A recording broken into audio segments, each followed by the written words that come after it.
So I would like to start off by saying that we are sometimes a product of our own environment. My story starts where I was born in prison. My mum was in prison, she went into labour, and I was born in the hospital close to Holloway Prison, which is called Wellington Hospital. And I, from all of my primary school years, remember being in and out of the prison visiting my mum. You know, although it was a beautiful youth club, they had a swimming pool, trampoline and a whole lots of stuff going on, but it was a thing. I was constantly in and out of prison visiting my mum.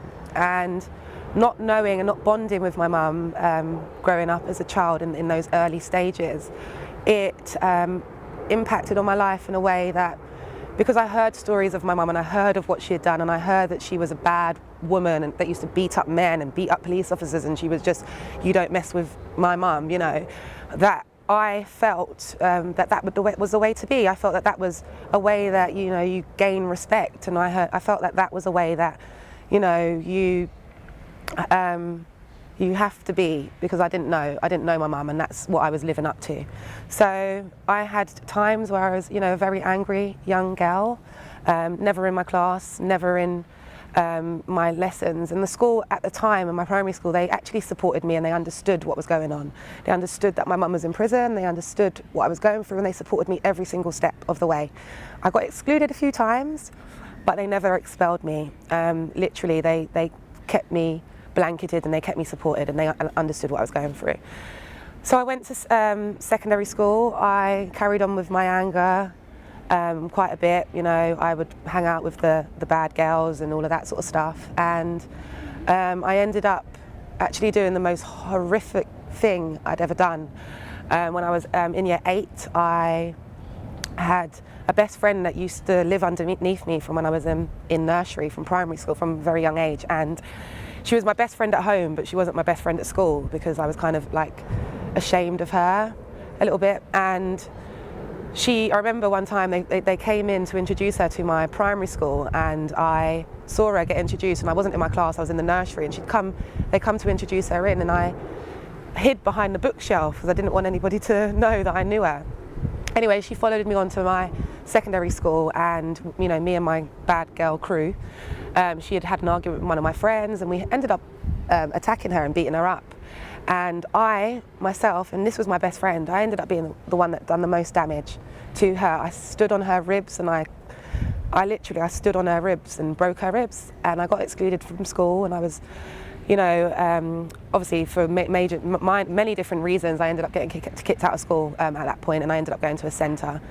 In the centre, you know, you mess around, you know, but when I got to sort of year 11, I feel that I took my life a little bit serious. I knew I needed to get buckle down and, you know, do my GCSEs and get them things done. So I went and done extra lessons and anything I could do to get that underneath me. But to say, as I said in the beginning, of being a product of your environment. Now, I saw these things happening to me, and as I said, my mum used to always say to me, do you know what, Lydia, regardless, always walk with your head up high. And I did, and although my community and that they knew what my mum was like, I still always walked with my head up high. And I felt like sometimes when you walk with your head up high, people try to tear you down, and they just, you know, want to see you fail, and they want to see that, why does Lydia have so much confidence in her step and how she walks, you know.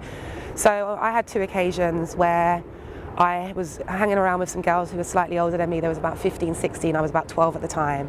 And I used to sing with them because I enjoyed singing. And they were on some different stuff. They'd be shoplifting and drinking Kestrel and Tennants and weird stuff. And I used to just hang with them in my block sometimes. But for some reason, they brought me into an altercation, and they ended up saying that I had said something about one of this group members. And I was like, no, I didn't. I actually heard you say it, you know. I was defending myself, and no, I didn't say that. They ended up deciding to beat me up. It was at the Hammersmith Play Day that they used to have an event that used to come on. And they beat me up, and they all beat me up. And I ended up getting my cousin to sort of come and fight my battles. And my cousin would come and sort of beat them all up.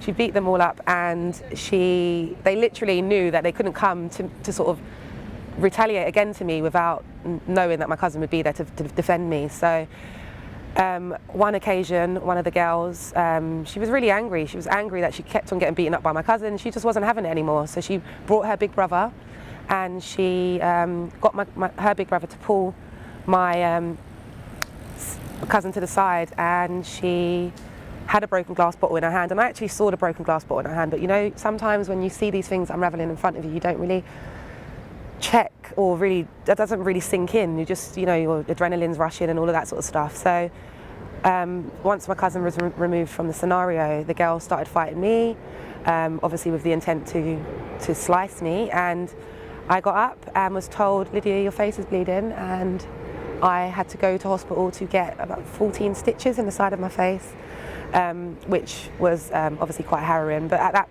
particular time, I didn't go to the, you know, it was a sort of thing then, you know, you don't grass, you don't do that stuff. And I still feared for my life, because these girls were older than me. They were like proper, like, girls that you don't really want to mess with. You don't really know what the knock-on effect, their families are going to come for you, you don't know, you know. So that happened. And then on a second occasion, I was stabbed again by a young girl. At the time she was 18 and I was 21. I was on my lunch break at work. So I tried to sort of swerve my way. You know, once I became an independent young lady, I just, you know, tried my best. I worked really hard. I used to have a 9 to 5, and then I'd have a bar job 6 till 1 in the morning, and then I'd be doing like children's escorting on the weekends, where I take kids to and from activities, and I would be a respite foster care. I'd really busy. I'd keep myself really busy because I didn't want to be on the street. And one thing I didn't want to do is end up like my mum. You know, I fought hard to never be the same as my mum. You know, I didn't want to end up being in I wanted to change my environment. So I, you know, ploughed myself at work, and I had my 9 to 5, and I was doing all that what I could do, and I got myself out of all of those sort of things. And for some reason, I had a friend who was from Shepherd's Bush, you know, slightly more gutter up that side. I'd moved to Fulham now, and everything was kind of like, I was miles away from all of that. So he had this little girlfriend. She was about 15 at the time, 16 and 15 at the time, and she was, you know, his girlfriend, and I was his friend. And, you know, I used to see her lying down in the bed, be like, hi, how are you, da, da, da, da. And she ended up getting quite insecure and jealous about, you know, him and what he was doing. I think he was sleeping with other girls, and she started believing that I was sleeping with him, and it wasn't nothing like that. I'd never saw or slept with him. I never saw him in that way. And we ended up, she ended up calling my phone and sort of threatening me, I'm going to slice you up, Lydia, and you know, you're sleeping with my boyfriend. And I'm like, no. So I told the boy to, you know, sort out your girlfriend, let her know the situation. And he just wasn't. So she kept on calling my phone. So I said, look, I'm not going to speak to you anymore until you sort her out, and let her know that that's not the situation. And he I would see him every day on my lunch break at work, and he'd be like, Lydia, I just want to be your friend. I just want to be your friend. And I'm like, no, I don't want to speak to you. And one day I'm coming out of going into Hammersmith Broadway, and he's coming out of Hammersmith Broadway, and he said to me the same thing, Lydia, I want to be your friend. And I was like, all right, follow me to the kebab shop. So he's followed me to the kebab shop. As he's done that, she's called his phone, and he's decided to say, me and Lydia can't be bothered to deal with your shit. Straight away, as soon as she's heard that, she's hanged up the phone, she's called my phone, she's put a knife in her bag, she's come out of her house with the intent to come out and find me and stab me up. So, you know, I saw her on the other side of the road, walking angry, shouting on the phone, and I've thought, really? She's actually come out of the kebab shop. I've gone to walk, you know, go back to work, and she's like gone into Hammersmith Broadway. So he's gone to me, oh, you know, Lydia, don't go down that way because she's going to be coming in from that way. So I said, all right, cool. So we walked down around the Hammersmith Apollo, and sooner or later I see her walking out of the other exit, and I see her walking towards me, you know, taking something out of her handbag, and I see her sort of, I see it all unfolding in front of me, but I walk towards her, and literally within a space of a second she takes a knife out, plunges me in my stomach, through my liver and my kidney, turns around and runs away. I kind of hit her with my kebab, that was my defence, and she ran away. Soon after, she handed herself into the police station.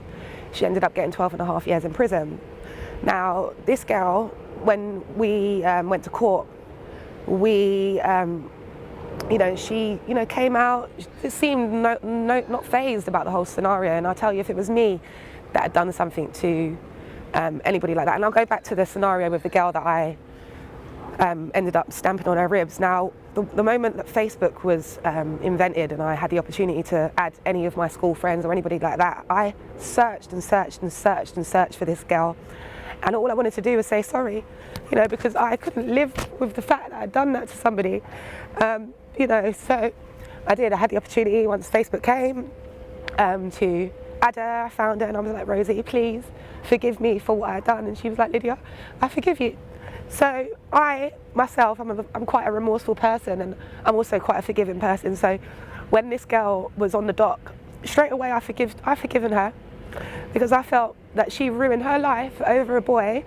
And also, she wasn't aware that, you know, I found out about her life. She had potentially, you know, been quite a vulnerable young girl, quite, you know, I've heard of, you know, her just being abused and things like that, and coming from quite a broken home. And I just felt that she ruined her whole life at 18, you know, to go and do something because a guy, you know, a guy had made her feel so insecure and so angry about something that you'd go and stab somebody. And if on the day when, you know, she testified and I testified, it was really hard for me, and she didn't even cry, you know, there was no remorse, there was nothing from her. And I thought to myself, if that was me, and I was in a situation like that, and it could have been me, I mean, if, you know, 10 years ago, if I would have carried on with my life being the same way, it would have potentially have been me. I could have been on any dock for doing something very similar.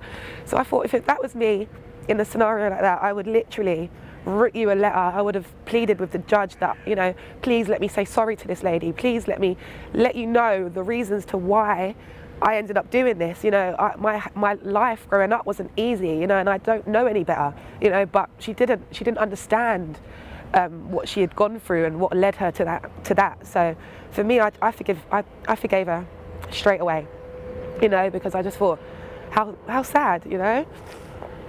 So yeah, the two girls that done it to me have to be, I would say they both came from a hard life, you know. They came from seeing their, you know, broken homes, no mum and dad, no two-parent family, you know, no support, just sort of dragged up, I guess, not really brought up properly. And I now am obviously a knife crime campaigner because I feel like there's not really enough exposure. I know that there's a lot of highlight around, you know, the boys and you've got to look at like everything. You've got to look at the generational things, you know. You've got to look at our parents and it filtering down to us. And these girls went through this. I've been through this, but now, you know, I've turned my life around, and I'm out here trying to help others. I'm trying to show people that actually you don't have to go down that road, you know. You can turn your life around. I'm sure, like, she's out of prison now, she's got a baby,